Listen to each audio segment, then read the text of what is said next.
Il faut avoir le savoir-faire et le faire savoir. Si on n'a pas les deux, ça ne peut pas marcher. C'est un peu de manipulation, c'est un comportement de fumiste, en effet.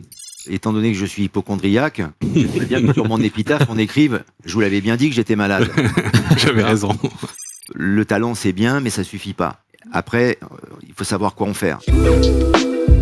Bienvenue dans Route, le podcast qui identifie les racines du succès. Ici, on ne se contente pas de raconter des success stories, on explore ce qui les rend possibles, mais aussi fragiles. Les réussites qui rendent fiers, le scaling qui challenge, mais aussi ce moment flou où t'as coché toutes les cases, mais t'as plus de cap. Le doute qui a précédé ou qui revient, même quand t'as réussi. Parce que le business, c'est des hauts et beaucoup de creux entre les pics. Chaque semaine, une voix forte, un entrepreneur, un auteur, un dirigeant vient avec un vrai sujet et ensemble, on creuse, on reformule, on déverrouille. Avec la méthode Solveo, on tire le fil, on passe de la confusion à l'alignement et parfois, on touche quelque chose d'universel. Je suis Nicolas, mentor Solveo et partenaire de Darwinix. Et moi, c'est Pedro, CEO de Solveo.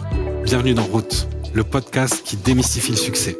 Plus que de l'inspiration, de l'oxygène.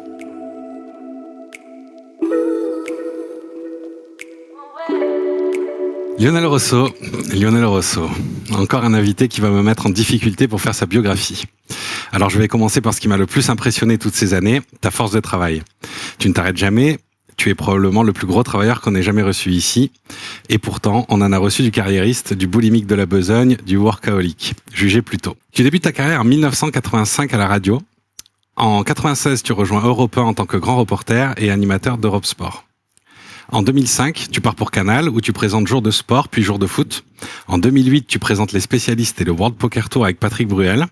C'est à ce moment-là que tu rejoins la FDJ et que tu enchaînes la décennie qui suit avec RTL, 20 minutes, Direct 8, où tu y présentes les émissions cultes, les déménageurs de l'extrême, les démolisseurs de l'extrême, les sauveteurs de l'extrême, les constructeurs de l'extrême, les constructions de l'extrême, les jouets de l'extrême, la minute de vérité, l'émission qui a grandement contribué au ralentissement du réchauffement climatique car elle a traumatisé la moitié de la France par peur de l'avion, moi y compris, mais aussi Mayday, Piège à nos troubles, Sauvetage en mer et Le Survivant. Après un passage sur MCE TV, tu rejoins l'équipe 21, puis Eurosport, BFM TV et enfin CNews.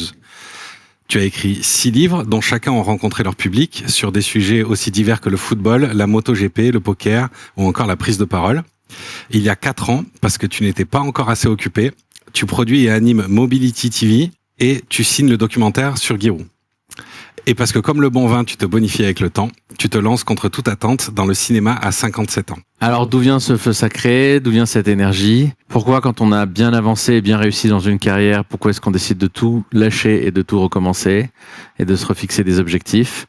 C'est ce qu'on va essayer de découvrir avec toi. Lionel Rosso, bienvenue dans Route. Merci pour votre accueil et pour cette présentation magnifique. Avec grand plaisir. Quel travail! Alors comme tu le sais, on essaye parfois de poser des questions qui grattent. Et du coup, pour ça, pour te protéger, nous avons proposé un joker. Tu en as un et un seul. Si une question te dérange, tu peux l'utiliser. All-in. Ok. Tu peux plus revenir en arrière, hein, pas de... Non problème. Ok. C'est beau, c'est courageux. Je ne dénoncerai personne. Je peux raconter, parce que je n'ai rien à cacher, tout ce que vous voulez. Je n'ai rien à me reprocher. En revanche, si ça peut mettre en porte-à-faux certaines personnalités, je ne citerai pas leur nom. Mais en revanche, je n'ai rien à cacher, donc je peux tout vous dire. Carte sur table. On la connaît celle-là à Las Vegas, un ami. Ah oui, on connaît très bien cette technique. C'est pour un ami. C'est pour un ami. C'est pas suspect du tout en tout cas. J'ai rien fait d'illégal et je suis pas une balance. Tout va bien. Alors, on va commencer par une question facile quand même. Tu as eu donc plusieurs casquettes, on l'a vu souvent avec un micro. Après 25 ans de médias, qu'est-ce qui te rend le plus fier? Après plus de 25 ans de médias, malheureusement, parce que j'ai commencé ma carrière à 18 ans, j'ai 58 ans aujourd'hui, et ce qui me rend le plus fier, ce n'est pas forcément le passage dans une émission, dans une chaîne de télévision, encore que les jardins de l'extrême que tu n'as pas cité, ça, c'était un kiff extraordinaire sur Direct 8 à l'époque. Non, ce qui me rend le plus fier, c'est cette capacité et cette envie de se réinventer en permanence, de pas forcément d'avoir peur du vide ou d'être boulimique de travail ou de se trouver un alibi dans une carrière, notamment parce que je ne suis pas carriériste. Si j'étais carriériste, paradoxalement, je pense que j'aurais eu sans doute un autre parcours et un autre chemin, plus médiatique encore. avec plus de notoriété. Et en fait, non, c'est plus le choix de se réinventer, de partir sur de nouvelles aventures, sur de nouveaux challenges. Et puis, surtout, cette volonté de boucler la boucle aujourd'hui avec la comédie, puisque ce métier de comédien, c'est ce que je veux faire depuis toujours. Et je suis venu au journalisme et à la présentation télé un peu par hasard. Et c'était pas forcément une envie, une passion ou un sacerdoce que d'embrasser cette carrière. Après, je l'ai fait pendant très longtemps parce que il y a eu des opportunités et puis parce que c'est un métier qui est passionnant, qui est vibrant. Mais depuis toujours, c'est le métier de comédien. Et je dis souvent que depuis 40 ans, presque 40 ans, je joue le rôle d'un journaliste. Je joue le rôle d'un présentateur. Sur tous les supports, que ce soit l'info, que ce soit le sport, le poker, ou le divertissement ou autre. Et je me suis adapté. Mais j'ai joué un rôle de composition qui était de jouer ce rôle de journaliste. Je me suis pas trop mal débrouillé, sans prétention, dans ce rôle-là. Mais véritablement, ce qui m'anime, c'est de pouvoir créer, de produire des choses, mais pas au sens mercantile du terme, de produire de l'émotion, de produire du jeu, et donc de faire l'acteur. Donc ça a été un peu la curiosité, ton moteur, à chaque fois de te renouveler, de trouver de nouveaux sujets, parce que t'as quand même été, même si le sport, j'ai l'impression que c'était la dominante, il y a quand même beaucoup de sujets. Oui, absolument. La curiosité et puis surtout l'envie de toucher à tout. Et de se dire que, et ça c'est une vraie problématique en France, que on installe souvent les gens dans les cases. Et moi je veux pas être enfermé dans une case. Je crois que c'est ça en fait ce qui m'anime principalement, c'est de ne pas être enfermé dans un rôle, dans un profil et d'avoir un spectre beaucoup plus large pour pouvoir évoluer dans plein de domaines, apprendre beaucoup de choses. Et on apprend tous les jours, de toute manière. Donc oui, il y a la curiosité, mais c'est surtout cette envie de découvrir de nouvelles choses et de se dire, est-ce que je suis capable de le faire? Et est-ce que je suis tout terrain? Challenge. 4-4. Ok. Alors, pour pas être enfermé dans un rôle, il faut être proactif. Tu dis, j'ai jamais voulu être journaliste. Donc, c'était arrivé dessus par hasard ou tu as cherché à pas être journaliste et tu as échoué? Comment on arrive à être journaliste sans le vouloir? C'est un échec terrible. Non, on devient journaliste un petit peu par hasard quand on commence à faire de la radio à Marseille. Quand j'étais jeune, adolescent, je jouais la comédie pour ma famille, je montais sur les tables des repas de famille et je jouais des rôles. Et après, j'animais un petit peu, je distribuais comme un metteur en scène les rôles à chacun des membres de la famille. Et ensuite, pour faire plaisir à ma grand-mère, sur les vieilles chaînes IFI que vous ne connaissez pas parce que vous êtes beaucoup trop jeunes, avec les cassettes, les fameuses cassettes audio, mais ça vous ne connaissez pas, et les personnes qui nous regardent, je m'en excuse, ne connaissent pas, mais faites une recherche sur Google ou sur l'intelligence artificielle, vous verrez à quoi ça ressemble. C'est une espèce de truc rectangulaire avec des bandes magnétiques à l'intérieur. Parce que j'aimerais être aussi jeune que ce que tu crois. Mais je sais bien. Donc tu connais les cassettes alors. Et à quoi sert le crayon à l'intérieur? Oui. Mais exactement. À rembobiner la bande magnétique. Voilà à quoi ça sert. Une énigme pour nos enfants. Je faisais des cassettes à ma grand-mère et avec un micro, je plaçais ma voix entre chaque chanson que j'enregistrais à la radio et je lui faisais des cassettes hebdomadaires. Et donc, je me suis improvisé DJ et animateur. Et ça m'a donné envie d'aller dans une radio de quartier à Marseille, dont je suis natif. Et puis, c'est parti comme ça. Et ensuite, en quittant Marseille pour l'Est de la France, je me suis retrouvé à faire de la radio, encore une fois, pour continuer à utiliser cet objet qui est le micro, qui était finalement assez intéressant et qui était comme un ersatz à mon envie d'être comédien. C'était finalement jouer derrière un micro pour dire des choses, donner des informations, faire passer des émotions. J'avais l'impression d'être à ma place. Ok. Du coup, ce que je te propose pour continuer un petit peu sur ta bio, c'est de faire un petit jeu, un petit match avec le grand Pedro Canali. Aïe, aïe, aïe. Ça, c'est ce que je craignais. Voilà. J'ai beaucoup hésité à venir à cause de ça. Le concept de l'émission, Ouais. passer un bluff à Pedro Canali. Donc, tu vois à peu près comment ça marche. Ça y est, l'intox a commencé. Est-ce que quelqu'un a des lunettes de soleil, s'il vous plaît? Il va falloir que tu me racontes 2 anecdotes, une vraie, une fausse. Dans cet ordre-là? Non, dans l'ordre que tu veux. Et à la fin, je vais devoir deviner Et quel donc, est dans la... cet ordre-là, parce que c'est ce à quoi il s'attend le moins. Moi, je te conseille de faire l'inverse. Et je vais devoir deviner laquelle est fausse. Ok. Ok? Très bien. Est-ce que tu es prêt? Bien sûr. Alors, quand tu veux. Est-ce que j'ai un temps imparti? pour chaque anecdote, Tu prends tout ton temps. tout mon temps. Ouais. Très bien. Alors, déjà, aujourd'hui, par rapport à l'introduction que vous avez eu la gentillesse de me laisser faire, j'ai mis en place un dispositif qui réunit toutes mes relations, tout mon réseau, dans le cadre des productions que je suis en train de mettre en place, des productions notamment de fiction. Et dans ce cadre-là, je me suis associé avec une personnalité que vous connaissez, qui est aussi un joueur de poker, donc un bluffeur, mais qui est aussi un homme d'affaires de très grande qualité et qui a une très grande notoriété.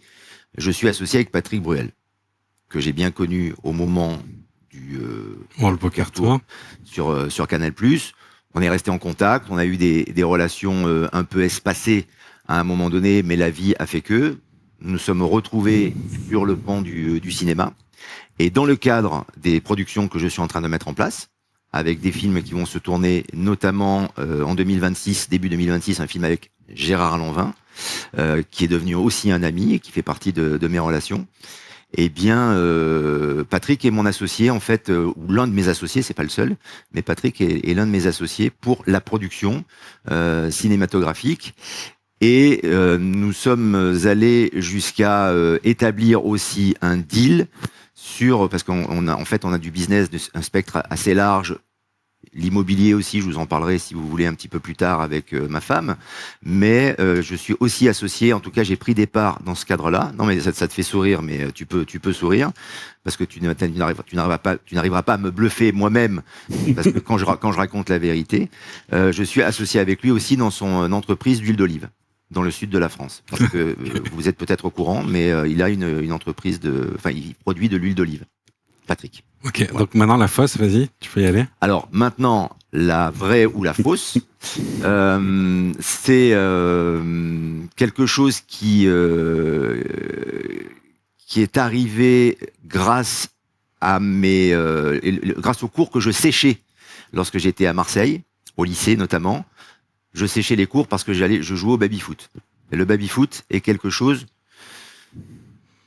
qui a été une véritable passion. Je jouais très très fréquemment, et dans le café qui était à côté du lycée Marcel Pagnol où j'allais, qui s'appelait le bar chez Olive, eh bien il y avait ce café, et je jouais très souvent, et je jouais bien au baby-foot, notamment en attaque, parce qu'on jouait en double, attaque et défense. Je précise poignée saucisse, balle molle, parce qu'il y a les poignées rondes, balle dure, je suis moins fan. On peut s'adapter. Et à chaque fois que je commençais à jouer, il y avait l'heure du cours de maths. Ah bah non, je suis encore en train de gagner, donc il y avait des pièces qui étaient mises par les adversaires futurs, donc je jouais. Et comme ça, je séchais les cours, et ça justifiait le fait que je n'aille pas en cours de maths, puis de français, puis d'anglais, d'italien, etc. Ouais, c'est comme ça qu'on finit journaliste. Et c'est comme ça qu'on finit journaliste, et qu'on finit vice-champion du monde de baby-foot. Okay. C'est-à-dire que en 1998, lors de la Coupe du Monde de football en France, en parallèle de la Coupe du Monde de foot, pour toutes les personnes accréditées, c'est-à-dire les journalistes, les techniciens, les invités, les personnalités, il y a eu un tournoi de baby-foot géant qui a été organisé avec la Fédération internationale de baby-foot, et je suis allé en finale, j'ai été battu en finale, je jouais, je peux même dire avec qui je jouais, avec Dominique Grimaud, qui est un journaliste français très connu, qui jouait en défense, et moi en attaque. Et donc je suis officiellement vice-champion du monde de baby-foot. Pas champion du monde, vice-champion du monde de baby-foot. Est-ce qu'on est d'accord qu'il y en a une qui est entièrement vraie et une qui est entièrement fausse? Ah, totalement. Totalement. C'est intéressant. Ouais. Ouais, j'aimerais pas être toi. Ouais. Non, ne me dites pas que j'ai réussi à bluffer le grand Pedro Canelli. Personne n'y est jamais arrivé dans l'histoire du poker. Et là, dans une émission forcément très conviviale, je vais arriver à te déstabiliser. Mais non, mais attendez, c'est pas possible. Il va falloir que tu m'offres un cours de salsa si j'y parviens. On pourra faire ça. Il y a des indices dans les deux sens.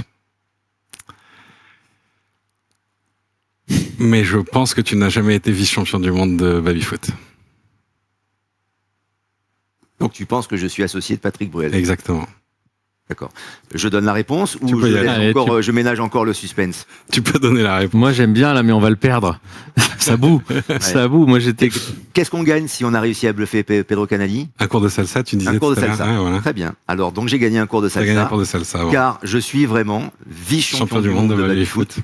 En revanche, je ne suis pas associé de Patrick Bruel, j'aurais bien aimé, mais non. ça n'a jamais été possible. Ouais, intéressant. La seule chose qui est vraie dans l'anecdote de Patrick Bruel, c'est qu'il y a effectivement un film qui va se tourner en 2026 avec Gérard Lanvin, que je produis, dans lequel je vais jouer, mais ce n'est pas produit par Patrick, parce que Patrick, malheureusement, et c'est un appel, Patrick, si tu m'écoutes, on peut devenir associé, mais là ce n'est pas le cas. Bluff réussi. Bravo, félicitations. Bravo. Ah, ça va pas être bon pour tes stats, ça. Ah non, c'est pas très bon là. Mais bon, bien joué, bravo. T'avais bien, J'avais bien envoyé des fautes. Ouais, puis j'ai bien lu mon adversaire. J'ai réussi à détecter des choses. Ouais, mais je me souviens que tu jouais pas mal au poker à l'époque. Oh, pas comme vous. Pas comme vous. Ouais, amateur éclairé, je on ne suis va que dire. votre humble serviteur. Justement, ça fait une belle transition vers la suite. Ce qu'on voulait savoir, c'est toi qui es toujours un petit peu derrière le micro dans les rôles classiques, et là, tu nous parleras après de la production aussi, du cinéma, etc. Est-ce que des fois, tu as été plus côté acteur? Donc là, on l'a compris, acteur, tu étais aux manettes, littéralement en attaque pour aller gagner ce vice-championnat du monde. Enfin, pour gagner ce titre de vice-champion du monde. Voilà. Est-ce qu'il y a d'autres moments où tu as été plutôt soit lassé de cette posture d'être à côté des histoires que tu racontais, ou acteur et décider de changer de côté de table? J'ai jamais été lassé, pour répondre à ta question directement, parce que je suis un laborieux. Et quand je suis engagé dans quelque chose, j'essaie de le faire bien et je travaille beaucoup. Il y a une phrase de Zinedine Zidane que j'aime beaucoup, qui dit le talent c'est bien, mais ça suffit pas. Le travail, c'est ça qui compte. Lui, il a beaucoup travaillé, Zidane. Il avait énormément de talent, mais il a beaucoup travaillé pour en arriver là où il a été aujourd'hui en tant que joueur et en tant qu'entraîneur. Et comme disait Coluche, autre citation, le talent, c'est juste le minimum. Après, il faut savoir quoi en faire. C'est-à-dire qu'on a une matière première, et cette matière première, c'est comme l'art oratoire, parler en public. Moi, je médiatraîne des chefs d'entreprise, des sportifs ou des personnalités, voire des politiques dans ce cadre-là. Quand on veut convaincre, quand on veut persuader, et là, je sais à qui je m'adresse quand on parle de l'art de persuader ou de convaincre, il faut savoir que le langage non verbal représente 80% de cette force de persuasion. Et les 20%, c'est le socle, c'est le fond, c'est ce qu'on pourrait appeler le texte, c'est ce qu'on pourrait appeler donc cette matière première qui est ce que l'on est ou ce dont on dispose. Mais comment on arrive à sublimer tout ça? Ben, c'est dans la manière de le packager, de l'emballer, ou la manière de travailler beaucoup pour polir tout ça, pour tailler sa pierre en quelque sorte et arriver à faire quelque chose de ce dont on dispose, de ce dont on a disposé à un moment donné. Donc j'ai toujours beaucoup travaillé, je me suis jamais trouvé en marge ou j'ai jamais été lassé par quelque chose. En revanche, je n'ai jamais eu le temps de me lasser parce que j'ai souvent changé aussi d'activité, où j'ai multiplié les activités. Et c'était opportuniste ou choisi? Je pense notamment à la série de l'Extrême, à certains sujets que tu abordais qui étaient un peu en dehors de ta zone de confort, en dehors du sport, en dehors de ce pourquoi tu étais réputé, connu. Ouais, en fait, j'avais pas l'impression de sortir de ma zone de confort parce que être journaliste de sport, c'est être journaliste tout court. Après, c'est une spécialité, mais le sport ouvre des portes que les autres disciplines du journalisme ne permettent pas. C'est-à-dire que quand on a la capacité à commenter à la radio notamment des matchs en direct, des matchs de foot, tout seul, comme ça m'est arrivé au début de ma carrière notamment, raconter, donner des images, susciter de l'intérêt, donner des informations. Après, on peut s'adapter à tout, c'est très darwinien, c'est-à-dire on peut s'adapter au monde politique, on peut s'adapter aux émissions de l'extrême, donc en devenant un peu plus sensationnaliste dans sa manière de raconter les choses. Et pour les émissions de l'extrême, en tout cas, c'était plus des opportunités. À l'époque, je travaillais pour Direct 8, Donc la chaîne de Vincent Bolloré qui avait été lancée sur la TNT à l'époque où les fréquences TNT ont été ouvertes, et il avait racheté ces programmes outre-Atlantique et on les avait adaptés en version française. Mais je commentais aussi des matchs de foot sur la chaîne, j'ai fait aussi d'autres choses, mais ça a été vraiment une opportunité parce que c'était une incarnation intéressante et ça me donnait de la visibilité. Le but aussi dans mon métier, ou dans nos métiers en tout cas, c'est d'avoir de la visibilité, de l'image. C'est pas uniquement de l'ego, c'est aussi de faire partie du village, d'y rester, et donc de pouvoir continuer à progresser ou à évoluer dans ce village-là. C'est pas une dimension uniquement égotique de se dire « Ah, je veux être célèbre, je cherche la célébrité », c'est pas vraiment ça. Évidemment que ça compte, que l'ego, d'être reconnu, ça peut être agréable. Mais moi, fondamentalement, c'était pas vraiment ça. C'était véritablement de rester dans cette famille des médias dont on peut être éjecté très facilement. Et le cinéma, c'est pareil, voire pire. C'est un outil qui te permet d'obtenir des opportunités, de continuer à faire des choses. Et d'évoluer dans ce village et de grimper dans une forme de hiérarchie, en fait, mais que je m'étais préétabli moi-même. Et après, quand tu as fait le tour de ces médias-là, tu vois, par exemple, j'aurais aimé peut-être qu'on me propose un jour de présenter le JT de 20h de TF1 ou de France 2, ça n'est jamais arrivé. Donc là, aujourd'hui, j'ai bien conscience que ça n'arrivera jamais, sauf surprise. Autre message, qui nous écoute, patron Rodolphe Belmer ou Delphine Ernotte, les patrons de TF1 ou de France Télévisions. Donc, je crois qu'il y a Léa qui vient de prendre la place. À autre chose. On peut passer à autre chose. Absolument. Voilà. Ok, à propos de passer à autre chose, on a une deuxième petite séquence dans cette émission. On a besoin de te faire retourner en enfance. Et pour cela, Nico a une petite transition pour toi. Il va te faire un petit tour.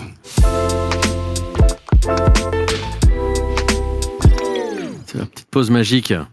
Tu nous as parlé de surprise. Je trouve que c'est un thème qui revient tout le temps dans ce que tu as fait, de surprendre. Et donc, je te propose une petite surprise en nous inspirant du Bonto. Je ne sais pas si tu connais ce jeu classique où on doit trouver une carte rouge parmi les noirs. Mais comme j'ai envie de faire plaisir à Pedro qui vient de se faire passer un gros bluff, je ne vais pas mettre de carte rouge. Comme ça, je ne prends pas de risque. Donc, il y a 2 cartes noires. Donc, tu as le choix entre perdre ou perdre. En gros, pile je gagne, face tu perds, quoi. C'est ça? C'est ça, exactement. Très bien. Donc, en l'occurrence, pile va s'appeler dame de trèfle. Et face va s'appeler dame de pique. Est-ce que tu pourras mettre ta main comme ça? L'idée, c'est qu'on va échanger les dames, donc trèfle et pique. Toi, tu vas pincer comme ça ici. J'espère qu'on voit bien sur la carte du dessus. Ça, c'est la dame de pique. Et je vais la mettre comme ça. Et l'idée, si toi, tu as la dame de trèfle, c'est que moi... L'idée, c'est que toi, tu as la dame de trèfle, c'est que moi, j'ai la dame de pique. Et donc, l'idée, c'est qu'on... c'est l'inverse. Ok, j'ai la dame de trèfle, tu as la dame de... Vérifie que c'est toujours pique, j'ai pas triché. Tu peux tourner complètement pour qu'on la voit quand tu la tournes. Voilà, parfait. Et l'idée, c'est que je vais essayer de les échanger sans que tu t'en rendes compte. Donc, si je fais comme ça, elles s'échangent. Si je le fais une deuxième fois, elles se sont à nouveau échangées. Tu vois, là, regarde, tu peux regarder. Oui, donc j'ai récupéré la dame de pique. Exact, tu peux regarder. Voilà. Donc, si on veut vraiment les échanger, en fait, il faut que ce que je fais au ralenti, c'est que je pose ma carte là et j'enlève l'autre très vite. Bien sûr. Voilà. Et donc, maintenant, c'est moi qui ai la dame de pique. Alors maintenant, sans regarder, si je le fais une dernière fois, tu penses que tu as la dame de trèfle ou la dame de pique? Je pense. Laquelle est au-dessus, laquelle est en dessous? Alors, celle-ci, ça, c'est la dame de pique. Ouais, ça, sans regarder. Allez, je te laisse les retourner en même temps, les deux. Oh là là, il est très très fort. J'adore. Ça, c'est cool. Ça, c'est la magie, quoi. Ouais. La magie, la surprise, l'émotion. Tu parlais de véhiculer des émotions. Moi, c'est ce que j'ai toujours adoré dans la magie.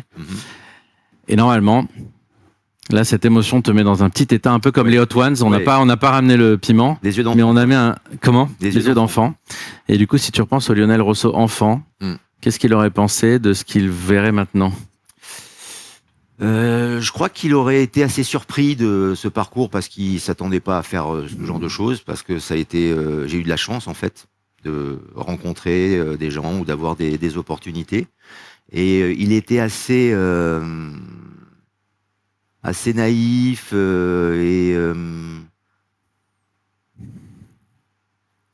il était assez détaché des choses.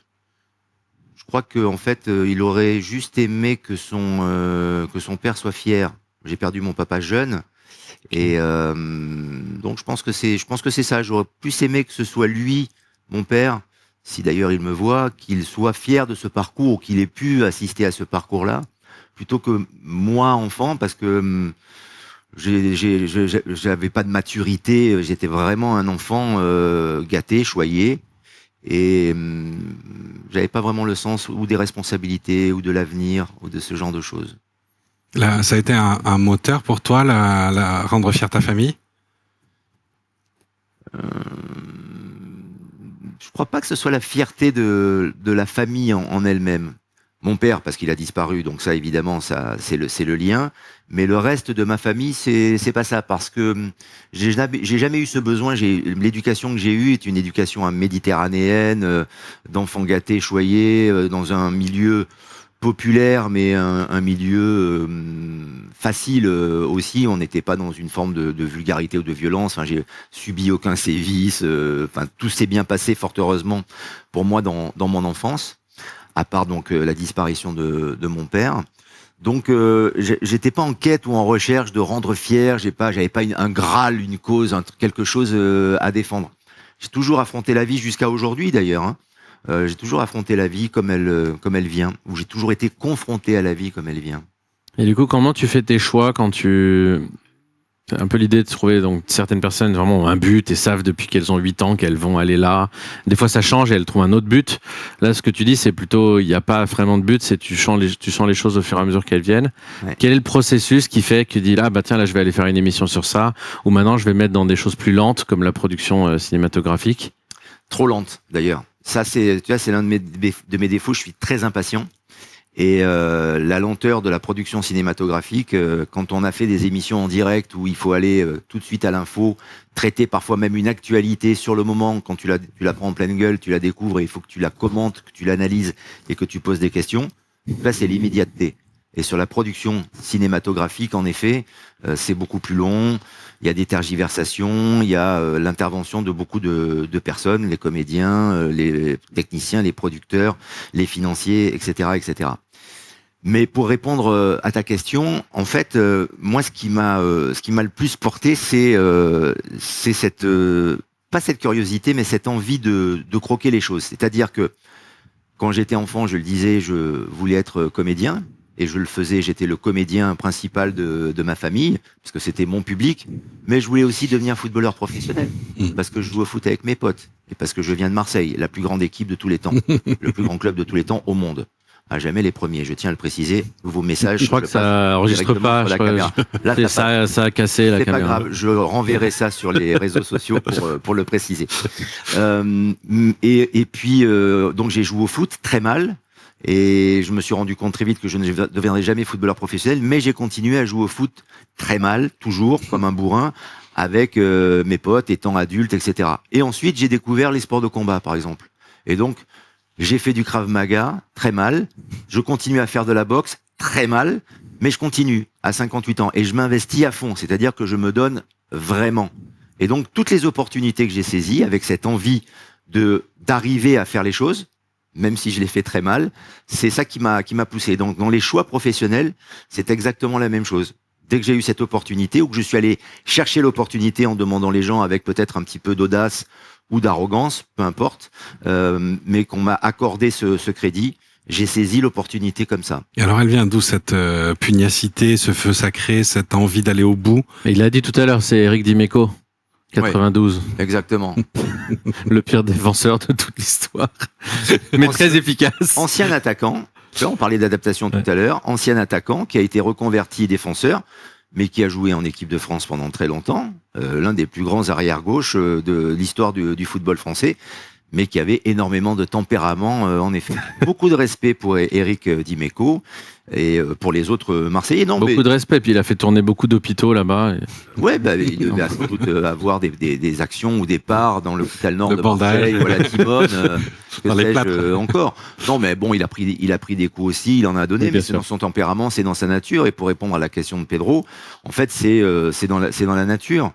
Moi, je viens d'une famille méditerranéenne, dans une ville à Marseille où on a le verbe haut, où on est toujours dans une espèce d'action, de tempérament, de nervosité, de tension. Donc c'est peut-être pour ces raisons-là. Ouais. À tort, peut-être, hein, mais on ne se refait pas. Non, mais ça reste aussi une force. C'est pas qu'une malédiction, c'est aussi une bénédiction d'arriver à pas lâcher, non? Oui, mais ça peut aussi se retourner contre toi. C'est-à-dire qu'il y a des gens que j'ai connus très jeunes et adolescents qui avaient le même profil que moi, la même éducation que moi, le même tempérament que moi et qui ont mal tourné. Et ce tempérament, en fait, il s'est retourné contre eux parce qu'ils ont fait des bêtises, ils ont fait des conneries et ils ont pas eu cette chance. Moi, je dis pas que le sport ou les médias m'ont sauvé, comme beaucoup de gens disent. Oui, s'il n'y avait pas eu le foot, s'il n'y avait pas eu la boxe, aujourd'hui, je serais pas là pour vous parler, je serais en prison. Non, c'est pas ce que je dirais. Mais j'aurais pu faire ces conneries, peut-être d'ailleurs que je les ai faites, mais que je ne me suis pas fait attraper. J'ai eu de la chance et eux se sont attrapés. Après, sont rentrés dans un cadre d'influence et de relations qui fait qu'ils n'ont pas eu la chance de s'élever dans la société. Et puis, j'ai eu une autre chance aussi, c'est une opportunité, c'est de quitter Marseille et mon environnement assez tôt. Je suis parti très jeune dans l'Est de la France parce que j'ai rencontré la mère de mes enfants et donc je suis parti à 20 ans, j'ai quitté Marseille, j'ai quitté ma famille pour aller vivre à Nancy. Tu vois le truc. D'ailleurs, Éric Dimeco a joué à Nancy aussi, à un moment donné. Mais c'est peut-être ça aussi qui m'a permis de pas mal tourner, je le dis vite, mais parce que je serais pas devenu un mafieux, mais voilà, j'aurais peut-être eu un destin un peu plus banal. Je pense dans un autre univers, t'es triple champion du monde de baby-foot, personnellement. Oui, j'aurais aimé, mais j'ai pas eu cette opportunité. Puis alors, je me souviens du gars en finale de cette coupe du monde de 98 qui marque le but vainqueur sur une piscette. La piscette, ce n'est pas autorisé, c'est-à-dire marqué avec l'ailier droit ici, croisé entre le gardien et le défenseur. C'est interdit. Ouais. Ça, c'est interdit. Et donc, ça a été validé. C'est comme ça qu'il gagne. Donc, scandale d'arbitrage en finale. Scandale d'arbitrage, et je proteste d'ailleurs, et j'ai porté plainte auprès des autorités et des instances du baby-foot international, mais à l'époque, il n'y avait pas la VAR. Bah, c'est comme la victoire de Marseille, la boucle est bouclée. Hein. Alors, si oui, mais la victoire de Marseille, elle est réelle. Attention, tu vas nous l'énerver. Elle est réelle. On va perdre beaucoup d'audimat si on parle là-dessus. Vous savez, vous avez un audimat marseillais très très puissant. Je me suis renseigné avant de venir. Parfait. Ouais.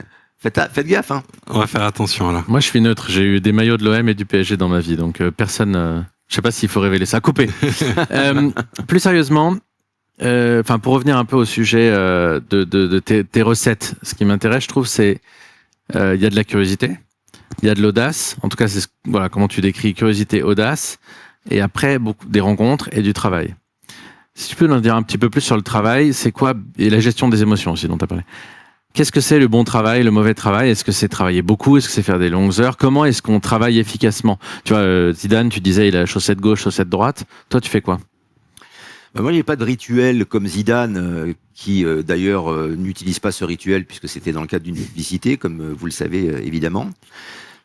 Ça pourrait être une conversation et ça pourrait même être le cadre d'une émission et je pense qu'on n'a pas le temps pour ça. Donc, ce que je vais faire, ce que je vous propose, c'est de vous raconter, pour essayer d'illustrer ta question et ma réponse, c'est de vous dire comment je fais la différence entre quelqu'un qui sait s'exprimer pour promouvoir son propos ou ce qu'il a à vendre, parce que c'est souvent ça, ou séduire les gens, mais qui prépare assez peu, qui travaille assez peu, juste ce qu'il faut, et quelqu'un qui travaille beaucoup, qui est très laborieux, parce que ça le rassure, mais qui, à côté de ça, n'a pas cette capacité à bien communiquer. C'est ce que je raconte souvent dans ces ateliers de coaching que j'anime sur la prise de parole en public.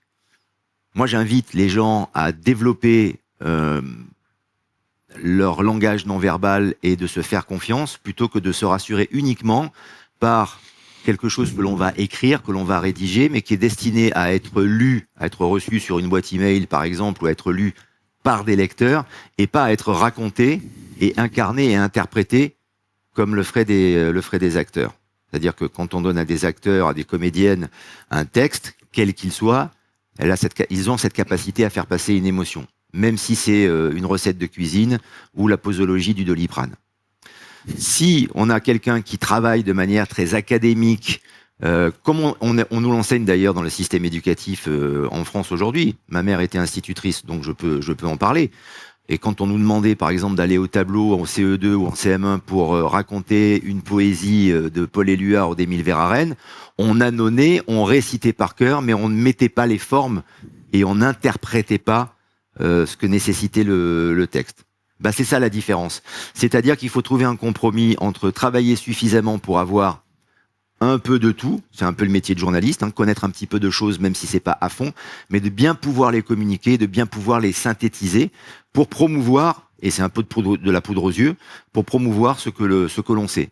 C'est un peu de manipulation, c'est un petit peu c'est un nuage de fumée, ça peut paraître injuste, c'est un comportement de fumiste, en effet, mais je pense qu'il y a un compromis à trouver entre travailler, mais pas trop, parce que si tu n'as pas la capacité de raconter tout le travail que tu as fait à un public qui peut être embarrassé, ennuyé, endormi à un moment donné par cette incapacité à raconter les choses, on n'arrive pas véritablement à vendre son travail. En fait, il faut avoir le savoir-faire et le faire savoir.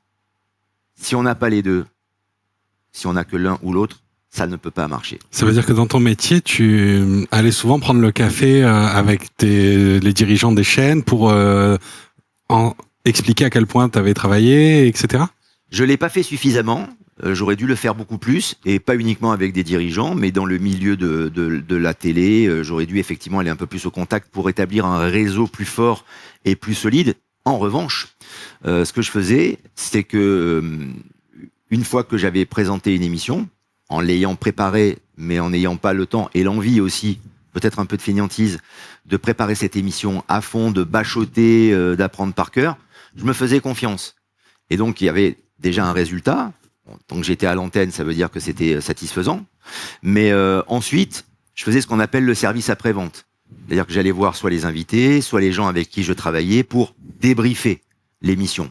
Et sous prétexte de débriefer l'émission, je débriefais en fait ma prestation. En disant, t'as vu à un moment donné, la question que je lui ai posée, ça l'a déstabilisé. Hein. T'as vu à un moment donné ce bon moment de télévision qu'on a obtenu quand il a raconté cette anecdote sur sa famille. Voilà, c'est exactement ça. Et donc, ça valorisait finalement mon travail, mais plus que la préparation, c'était la capacité à exprimer les choses. On peut appeler ça le talent, si vous voulez. Moi, j'appelle ça un don. J'ai eu la chance d'avoir un caractère, une personnalité et une éducation un peu extravertie qui m'aurait permis d'ailleurs d'être un bon vendeur de cravates sur les marchés, de dire regardez comme elle est belle, ma rascasse, je vous en mets 1 kilo, allez, j'ai les sardines, je vous les offre. C'est un petit peu ça, cette capacité à s'adapter à une situation et à valoriser en fait son travail. Sa matière première et son travail. Tu le valorises et puis tu fais aussi quelque chose dont on parle nous dans les formations quand on coach des dirigeants et quand on mentor des dirigeants, c'est de se mettre dans des boucles d'apprentissage. Donc ce que tu dis c'est ça, j'ai un talent, j'ai de l'audace pour aller l'exécuter, mais je me crée un système derrière de boucles de feedback pour savoir ce qui était bien, ce qui était pas bien et Exactement. Continuer d'aiguiser ton couteau. Ouais, et je vais même plus loin, c'est-à-dire que je me permets d'être de mauvaise foi, c'est-à-dire que ce feedback, il est toujours positif. C'est-à-dire que ce que j'ai identifié comme étant moins bien, je le laisse de côté pour qu'on l'oublie. Ce qui veut dire que quand, par exemple, je suis à l'antenne ou même si je suis avec vous et que je dis une bêtise et que je m'en rends compte, je ne vais pas le souligner.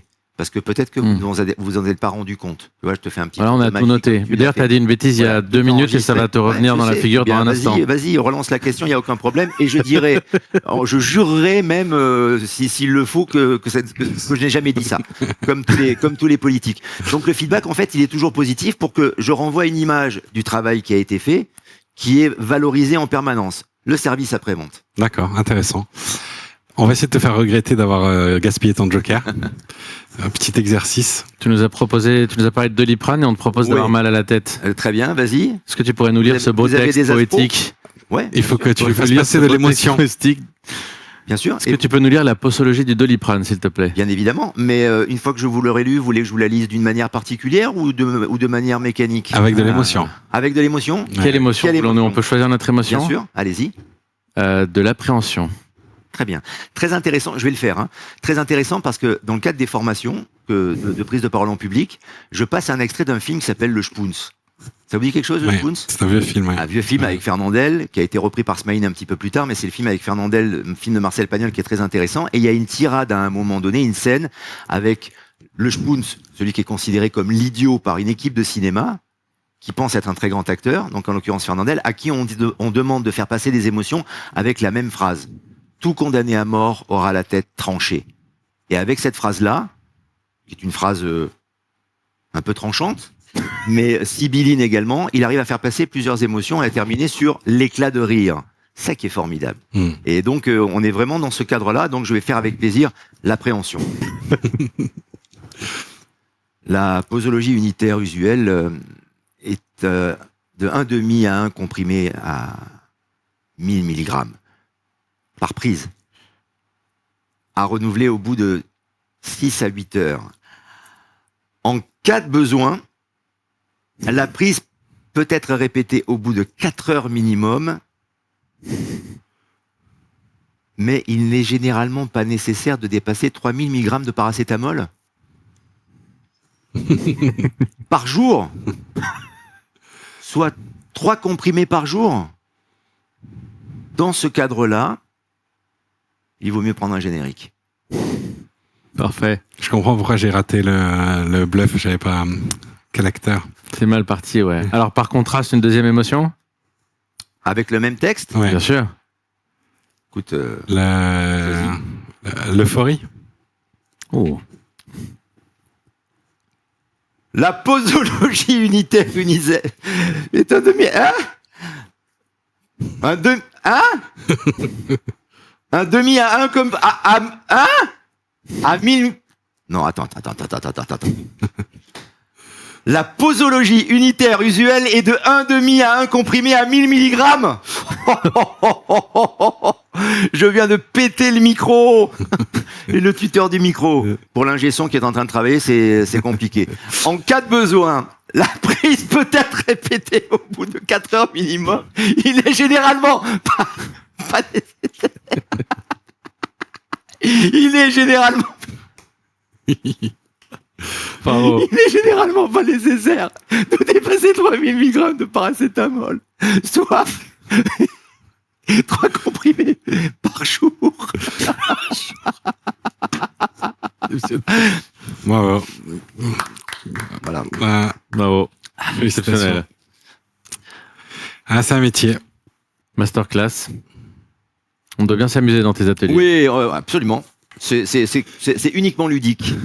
C'est-à-dire qu'on ne travaille pas, on ne fait que s'amuser, on s'amuse à devenir un présentateur de la télévision, puisqu'en fait c'est sur les codes de l'audiovisuel, axé sur l'animation, la présentation, comme si on était sur un vrai plateau de télévision. Ce qui veut dire qu'en toutes circonstances, c'est assez métaphorique, mais en toutes circonstances, qu'on soit dans une réunion, dans une négociation, on imagine qu'on est sur un plateau de télé, comme celui-là, avec des caméras, des interlocuteurs, et on fait sa propre mise en scène.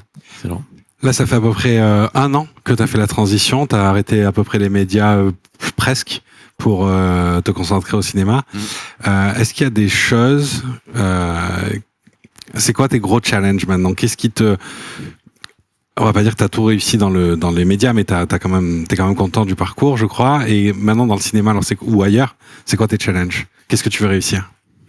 En fait, ce que je veux, c'est faire l'acteur. Ce que je disais tout à l'heure en préambule, ce que je veux faire depuis toujours, c'est faire l'acteur. Et quand j'ai commencé à embrasser cette carrière, en trouvant un agent, en faisant des stages, en prenant des cours de théâtre, je me suis vraiment reparti en bas de l'échelle, en fait, en commençant à trouver des petits rôles, puis d'abord des silhouettes, puis ensuite des vrais rôles. Je me suis rendu compte malgré tout que dans ce milieu, il y a que 10% du métier qui travaille vraiment. C'est-à-dire c'est toujours les mêmes acteurs ou les mêmes actrices que l'on voit dans le cinéma français, je s'entends, et que tu as 90% des autres acteurs ou ceux qui veulent vraiment faire ça de manière professionnelle, parce qu'il y a la catégorie des gens qui ont envie d'être les acteurs mais qui ne s'en donnent pas les moyens ou qui n'essaient pas de le faire vraiment, et puis il y a ceux qui font les efforts pour mais qui ne travaillent pas, et c'est la grande majorité, donc qui ont un travail à côté. Et je me suis rendu compte en fait que c'était aussi beaucoup le réseau dont je ne dispose pas, même si on peut parfois copier-coller le réseau média sur le réseau cinéma, il peut y avoir des passerelles, mais là en l'occurrence ce n'est pas suffisant. Donc je me suis dit, je vais écrire des films, produire des fictions et je vais m'attribuer des rôles. On n'est jamais mieux servi que par soi-même, donc en fait l'objectif c'est ça, et il y a des projets qui sont déjà sur les rails maintenant, de séries ou de films, c'est de réussir à produire, à développer comme une émission de télévision, mais là en l'occurrence des fictions, dans lesquelles je vais m'attribuer des rôles intéressants. C'est ça qu'on appelle l'audace. C'est ça qu'on appelle le pragmatisme. Ok. Et alors, qu'est-ce que tu veux raconter à travers ces choses-là, du coup, parce que ça devient un travail d'auteur et non plus de conteur. Qu'est-ce qu'il y avait quelque chose au fond de toi qui attendait de sortir, ou ça va varier? J'ai pas un message particulier à faire passer. J'ai pas besoin de ça pour faire une psychanalyse, par exemple, ou de faire sortir quelque chose. En revanche, raconter, prendre les gens par la main et leur raconter des histoires, qu'elles soient tristes, drôles, graves, etc. Se mettre en scène en quelque sorte et pouvoir jouer. Le terme de jouer, il est très intéressant. On peut jouer au cinéma, au théâtre, on peut jouer au poker, on peut jouer le jeu, on peut jouer à beaucoup de choses. Dans la musique. C'est un terme, en tout cas, bien sûr, de la musique. C'est un terme qui a plusieurs entrées, plusieurs chemins. C'est ça qui est très intéressant. En fait, moi, ce qui m'intéresse, c'est de jouer. Voilà, c'est le jeu. M'amuser en quelque sorte, m'amuser en toutes circonstances. Et donc, les projets qui sont les miens vont de la comédie, road trip politique, à des séries un peu plus sombres, un peu plus noires, style série Bureau des légendes, des choses de ce type-là. Donc c'est un spectre extrêmement large. On arrive bientôt à la fin de cette émission. Déjà, ça va à une vitesse folle. T'as souvent raconté les autres, t'as souvent été de l'autre côté du micro. S'il y avait un seul truc que t'aimerais qu'on raconte sur toi plus tard, ça serait quoi? Qu'est-ce que t'aimerais qu'on retienne? À la limite, ça serait plutôt mon épitaphe que tu veux que j'écrive. Qu'est-ce que ça peut être l'exercice, dire, et ça peut être l'épitaphe. Étant donné que je suis hypocondriaque, j'aimerais bien que sur mon épitaphe, on écrive « Je vous l'avais bien dit que j'étais malade ». J'avais raison. Ça peut être ça. Non, franchement... 3 mg par jour. Hein. 3 mg par jour et pas plus de 3 par jour. Ça, c'est important. C'est important. Non, et j'ai pas d'idée par rapport à ça. Je voudrais qu'on dise rien. Je voudrais qu'on dise rien, mais qu'on garde peut-être, en tout cas pour mes proches, une image de quelqu'un qui a pas déconné, ce qui est le cas, ce qui est bien. Déjà, aujourd'hui, dans notre société, quand on découvre des choses, les comportements des gens, je pense que le comportement, c'est très important dans la vie de tous les jours, dans le cadre professionnel comme dans le cadre privé. Et finalement, que mes proches aient toujours l'impression, ce qui est le cas aujourd'hui, que j'ai eu un bon comportement dans l'existence. Mais laisser une trace ou une image pour public, en tout cas, franchement, ça m'intéresse pas. C'est pas ce que je recherche. J'ai pas envie d'avoir une rue à mon nom, quoi. Maintenant, si vous insistez, non. Non, au-delà de la transmission, c'est plutôt comprendre le cœur, un petit peu la clé de ce que tu as réussi. Et typiquement, s'il y a demain des futurs Lionel Rousseau qui s'ignorent, qui sont en gestation, quels conseils tu te donnerais? Quels conseils tu peux donner à des gens qui cherchent à faire une carrière dans le média ou à avoir de l'audace, bien travailler? Qu'est-ce que tu peux conseiller? Faites-vous confiance. Faites-vous confiance. Alors ça peut être, on peut enfoncer des portes ouvertes en disant ça, mais c'est déjà prendre conscience de qui l'on est et d'identifier quelles sont nos qualités et d'identifier aussi quels sont nos défauts. Les défauts, les laisser de côté parce qu'on en a tous, hein, et faire confiance à ses qualités pour les sublimer et faire sa propre promotion. On a tous du charisme, on a tous une personnalité, du caractère. Même toi, Pedro, t'as du charisme, tu vois. Je m'en doutais pas. Ce charisme-là, on doit le développer et on doit le projeter aux gens qui sont autour de nous. Et c'est comme ça qu'on arrive, à mon sens, à faire des choses. Merci Lionel. Merci à vous. C'était très agréable. Et c'était Lionel Rousseau qui venait nous parler de comment l'émotion et les comportements, multipliés par le travail et les rencontres, créer des carrières pleines de rebondissements. C'était un vrai plaisir et à très bientôt. Bon courage pour toute la suite. Merci à vous. Je peux récupérer la carte Joker? Si tu veux. Ça coûtera un Doliprane.